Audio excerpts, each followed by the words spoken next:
എല്ലാവർക്കും നിതിൻസ് ഗരാജിൻ്റെ പുതിയൊരു വീഡിയോയിലേക്ക് സ്വാഗതം. നമ്മളിന്ന് നാത്തുല പാസിലേക്കാണ് പോകുന്നത്. നമ്മുടെ EV ആയിട്ട് എത്ര കണ്ട് സക്സസ് ആക്കാൻ പറ്റും എന്നുള്ളത് അറിയത്തില്ല. പോകാൻ പറ്റുന്നത്രയും വരെ പോകുക എന്നുള്ളതാണ് നമ്മുടെ ലക്ഷ്യം. നമ്മുടെ ഈ യാത്ര ബിയോണ്ട് ബോർഡേഴ്സ് പവർ ചെയ്തേക്കുന്നത് ചാർജ് മോഡാണ്. തിരുവനന്തപുരം ആസ്ഥാനമായി പ്രവർത്തിക്കുന്ന ചാർജ് മോഡിൽ ചാർജിങ് സ്റ്റേഷൻ വെക്കാൻ താല്പര്യമുള്ളവർക്ക് അവരുടെ കോൺടാക്ട് ഡീറ്റെയിൽസ് ഞാൻ ഡിസ്ക്രിപ്ഷനിൽ കൊടുത്തേക്കാം. ഈ വീഡിയോ ഇച്ചിരി ലെന്തി ആയിട്ട് തോന്നും. ചില വീഡിയോസൊക്കെ നമുക്ക് കട്ട് ചെയ്യാൻ തോന്നാത്തതുകൊണ്ട് അതേപടി അങ്ങ് ഇട്ടേക്കുവാണ്. കാരണം എനിക്കത് വളരെ ഇഷ്ടമായിട്ട് തോന്നിയത് കൊണ്ടാണ്.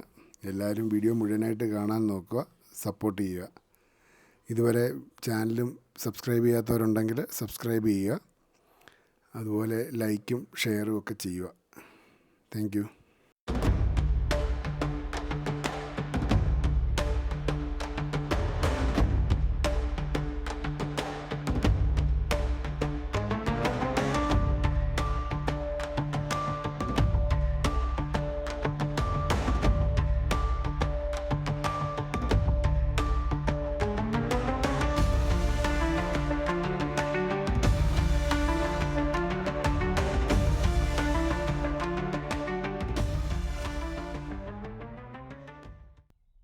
സ്വരം ഇച്ചിരി പോയിരിക്കുകയാണ്. അതുകൊണ്ട് ഓഡിയോയ്ക്കകത്ത് ചിലപ്പോൾ ഒരു വൈബ്രേഷൻസൊക്കെ ഉണ്ടായേക്കാം. തൊണ്ടവേദനയും ചുമയും ഭയങ്കരമാണ്. ഇത് ഞങ്ങൾ താമസിക്കുന്നിടത്തു നിന്ന് നാത്തുല പാസിന് പോകുന്ന ആ മെയിൻ വഴിയിലോട്ട് കയറുന്നൊരു വഴിയാണ്. ഇതാണെങ്കിൽ ഒരു 80 ഡിഗ്രി കയറ്റമാണ്, കുത്തനെയുള്ള കയറ്റമാണ്. വണ്ടി കയറുന്ന കാണുമ്പോഴേ അറിയാമല്ലോ എന്തോരം കയറ്റമുണ്ടെന്നുള്ള. ഡെയിലി എനിക്ക് തോന്നുന്നൊരു 400-500 വണ്ടിയെങ്കിലും മേളിൽ കയറി പോകുന്നുണ്ടെന്ന് തോന്നുന്നു. നമ്മൾ ഈ കയറി ചെല്ലുന്നതാണ് മെയിൻ വഴിയിലോട്ട്. ആ റൈറ്റിലോട്ട് കിടക്കുന്ന വഴിയാണ് നാത്തുല പാസിന് പോകുന്ന വഴി. പക്ഷേ ഇവിടെ ചെന്നിട്ട് നമ്മൾ ക്യൂ നിൽക്കണം. കാരണം വെച്ചാൽ ഈ കിടക്കുന്ന വണ്ടികൾ മുഴുവൻ അങ്ങോട്ട് പോകാൻ വേണ്ടി ചെക്ക് പോസ്റ്റിൻ്റെ അവിടെ ഡിലേ വരുന്നത്. അപ്പം നമ്മൾ ഈ നേരെ പോയി ബാക്കിൽ പോയി U-ടേൺ എടുത്ത് വന്ന് നമ്മൾ ഈ വണ്ടികളുടെ എല്ലാം പുറകിൽ വെയിറ്റ് ചെയ്യണം. ഇതിപ്പോൾ ഞങ്ങൾ ക്യൂവിൻ്റെ ബാക്കിൽ പോകാൻ വേണ്ടി പോയിക്കൊണ്ടിരിക്കുകയാണ്. അത് തന്നെ ഉണ്ടായിരുന്ന ഒരു 2-3 കിലോമീറ്റർ. അപ്പോൾ അവിടെ ചെന്നിട്ട് വേണം നമ്മളും ക്യൂവിൽ വരാൻ. ക്യൂവിൽ നിന്നിടത്ത് നമുക്ക് ഒരുപാട് ബാറ്ററിയുടെ ചാർജ് ഇറങ്ങി. കാരണം കുറേ നേരം ഇങ്ങനെ പതുക്കെ കുത്തി ഒരു വിധത്തിലാണ് നമ്മൾ അവിടം വരെ എത്തിയത്. അപ്പോൾ അതുകൊണ്ട് കുറച്ചൊരു ചാർജ് ഇറങ്ങിയായിരുന്നു ആ സമയത്ത്. നമ്മുടെ വണ്ടിക്ക് പെർമിറ്റ് കിട്ടണമെന്നുണ്ടെങ്കിൽ നമ്മൾ നേരിട്ട് ഇവരുടെ പെർമിറ്റ് സെല്ലുണ്ട് 0 കിലോമീറ്റർ എന്ന് പറഞ്ഞ സ്ഥലത്ത്. 0 കിലോമീറ്ററിലോട്ട് ചെല്ലുന്നതിൻ്റെ ലെഫ്റ്റ് സൈഡിലായിട്ട് ഒരു ഹാൻഡിക്രാഫ്റ്റിൻ്റെയൊക്കെ ഒരു ഓഫീസുണ്ട്. അവിടെ തന്നെയാണ് ഈ പെർമിറ്റ് സെല്ലുള്ളത്. നമ്മൾ അവിടെ ചെന്ന് പെർമിറ്റ് എടുക്കണം. നമ്മൾ നേരിട്ട് ചെന്നവരോട് സംസാരിച്ചാലേ മിക്കവരും നമുക്ക് പെർമിറ്റ് തരാനായിട്ടുള്ളൊരു സാധ്യതയുള്ളൂ. കാരണം വെച്ചാൽ ഇവിടുത്തെ ആൾക്കാരുടെ കച്ചവടം കുറയാതിരിക്കാൻ വേണ്ടി ഏജൻസികൾ മുഖേന പോയാൽ അവരെപ്പോഴും ചവിട്ടത്തേ ഉള്ളൂ നമുക്കിട്ട്. അവിടെ ചെന്ന് ഞങ്ങൾ പെർമിറ്റിന് ചോദിച്ചു കഴിഞ്ഞപ്പോൾ അവർ പറഞ്ഞു ഇതുവരെ ഒരു EVക്ക് പെർമിറ്റ് കൊടുത്തിട്ടില്ല, അതുകൊണ്ട് കൊടുക്കാൻ പറ്റത്തില്ല എന്ന് പറഞ്ഞു. ഞാൻ പറഞ്ഞു ഞങ്ങളുടെ EVക്ക് നല്ല ഗ്രൗണ്ട് ക്ലിയറൻസ് ഉണ്ട്, ഇതിനു മുമ്പ് സോൻമാർഗൊക്കെ പോയതാന്നൊക്കെ പറഞ്ഞപ്പോൾ അവർ വണ്ടി കൊണ്ട് കാണിക്കാൻ പറഞ്ഞു. അങ്ങനെ വണ്ടി കൊണ്ട് കാണിച്ചു കഴിഞ്ഞപ്പം അവരൊരു ട്രാവൽ ഏജൻറ്റിനെ ഞങ്ങൾക്ക് കണക്ട് ചെയ്ത് തന്നു.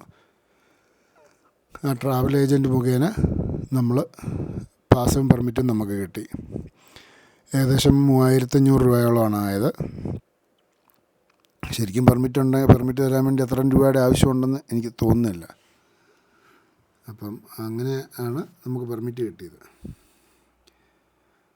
അവർ മെയിനായിട്ട് ഈ ഏജൻറ്റിനെ ഏൽപ്പിക്കാൻ കാര്യം എന്തെങ്കിലും റിസ്ക് വന്നാൽ അത് ഏജൻറ്റിൻ്റെ തലയിലിരിക്കാൻ വേണ്ടി മാത്രം ചെയ്ത പണിയാണ്.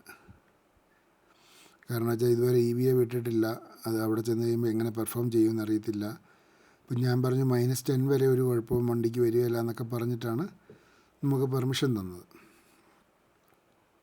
എൻ്റെ അറിവിൽ ഇതുവരെ ഒരു EV പോലും നാത്തുല പാസിൽ എത്തിയിട്ടില്ല. കാരണം നമ്മുടെ ഗൂഗിളിൽ ഞാൻ സെർച്ച് ചെയ്ത് നോക്കിയപ്പോഴും അങ്ങനെ തന്നെയാണ് റിസൾട്ട് വന്നത്. ഒരു ഐഡിയയും ഇല്ല ഇതിനെപ്പറ്റി. ആർക്കെങ്കിലും അറിയാവുന്നവരുണ്ടെങ്കിൽ പറയുക. അതുപോലെ നാത്തുല പാസിൻ്റെ പെർമിറ്റിന് അപ്ലൈ ചെയ്യുന്നവർ ഒരു കാര്യം പ്രത്യേകം ശ്രദ്ധിക്കണം. വണ്ടിയുടെ ഓണർ വണ്ടിയിലുണ്ടായിരിക്കണം. He should be the driver. അതുപോലെ തന്നെ വണ്ടി 1500 cc മുകളിലായിരിക്കണം. അതുപോലെ ന്യായമായ ഗ്രൗണ്ട് ക്ലിയറൻസും വേണം. പക്ഷേ ഇവരിതൊക്കെ പറയുന്നുണ്ടെങ്കിലും വാഗണർ വരെ കയറി പോകുന്നുണ്ട്. ഓൾട്ടോയും വാഗണറും വരെ കയറി പോകുന്നുണ്ട്. സിക്കിമിലെ വണ്ടികളാണ് അതൊക്കെ. ആൾക്കാരുടെ വരുമാനം മുടങ്ങാതിരിക്കാൻ വേണ്ടി ചെയ്യുന്നതാണെന്ന് തോന്നുന്നു. പക്ഷേ നമ്മുടെ നാട്ടിൽ നിന്ന് വരുവാണെങ്കിൽ നമ്മൾ തന്നെ ആയിരിക്കണം ഓണർ, അല്ലെങ്കിൽ അവർ പെർമിറ്റ് ചെയ്യുകയില്ല.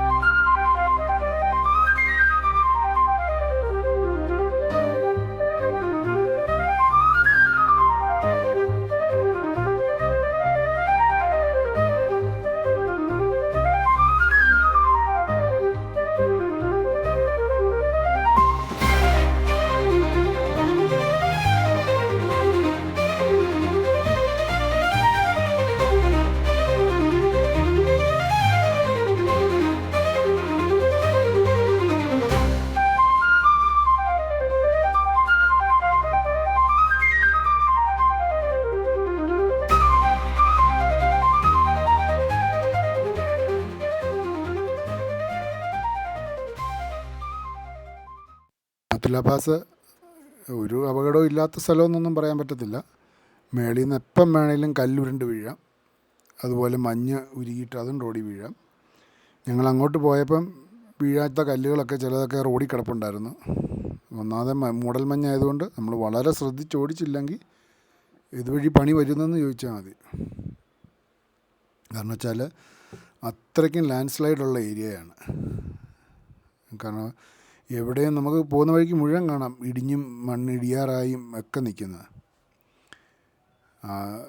ബോർഡർ റോഡ് ഓർഗനൈസേഷൻ അവർ മാക്സിമം സപ്പോർട്ട് ചെയ്യുന്നതുകൊണ്ടാണ് ഈ റോഡൊക്കെ ഇതുപോലെയെങ്കിലും കിടക്കുന്നത്. അതിന് നമ്മുടെ മിലിറ്ററിക്ക് വളരെ താങ്ക്സ് പറയണം. കാരണം അവരാണ് ഈ റോഡ് ഇതുപോലെ തന്നെ മെയിൻറ്റെയിൻ ചെയ്ത് പോകുന്നത്. നമുക്ക് യാത്രയ്ക്ക് ഒരു തടസ്സവും ഉണ്ടാക്കാതെ, ഒരു ബുദ്ധിമുട്ടും ഉണ്ടാക്കാതെ നമ്മളെ അവിടം വരെ എത്തിക്കുന്നത് അവർ തന്നെയാണ്. അതുപോലെ ഈ യാത്രയിൽ നമ്മുടെ വണ്ടി, അത് എടുത്തു പറയേണ്ട ഒരു കാര്യമാണ്. ഒരു കംപ്ലൈൻറ്റോ ഒരു പ്രശ്നങ്ങളോ അല്ലെങ്കിൽ ഒരു ഡ്രോപ്പോ കാണിക്കാതെ നമ്മൾ പുഷ് ചെയ്യുന്നതിനനുസരിച്ച് അവൻ നമ്മളോടൊപ്പം നിന്നു. ഈ ഒരു മഞ്ഞ് പിടിച്ച ടെറൈനിൽ ടെമ്പറേച്ചർ ആണെങ്കിൽ 3 ഡിഗ്രി, നമ്മൾ ഏറ്റവും ടോപ്പ് ഇപ്പോൾ വന്ന് നിൽക്കുന്ന സ്ഥലമാണെങ്കിൽ പോലും 13,350 അടി പൊക്കത്തിലാണ് നിൽക്കുന്നത്. ഇവിടെയും വരെ ഒരു പ്രശ്നങ്ങൾ ഒരിടത്തും ഒരു വാർണിംഗ് ലൈറ്റ് പോലും കത്താതെ സുരക്ഷിതമായിട്ട് നമുക്കിവിടെയും വരെ എത്താൻ പറ്റി. അതിന് ഞാൻ നിൻ്റെ വണ്ടിയോട് തന്നെ താങ്ക്സ് പറയുകയാണ്.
അങ്ങനെ നാത്തുല പാസിന് 7 കിലോമീറ്റർ ഇപ്പുറം വെച്ച് ഞങ്ങൾ ഞങ്ങളുടെ യാത്ര അവസാനിപ്പിക്കുകയാണ്. 24% ഞങ്ങളുടെ വണ്ടിയിലുള്ളൂ. അതുകൊണ്ട് ഇനി റിസ്ക് എടുക്കാൻ we are very much afraid. അതുകൊണ്ട് ഞങ്ങൾ യാത്ര ഇവിടെ വെച്ച് അവസാനിപ്പിച്ച് തിരിച്ചു മടങ്ങുകയാണ്. എന്നാലും നമുക്ക് വണ്ടി കൊണ്ട് ഇവിടം വരെ വരാനുള്ള പെർമിറ്റ് തന്ന പെർമിറ്റ് ഉദ്യോഗസ്ഥർക്കൊക്കെ നമ്മൾ നന്ദി പറയുന്നു. For the first time they are permitting an EV to Nathula Pass.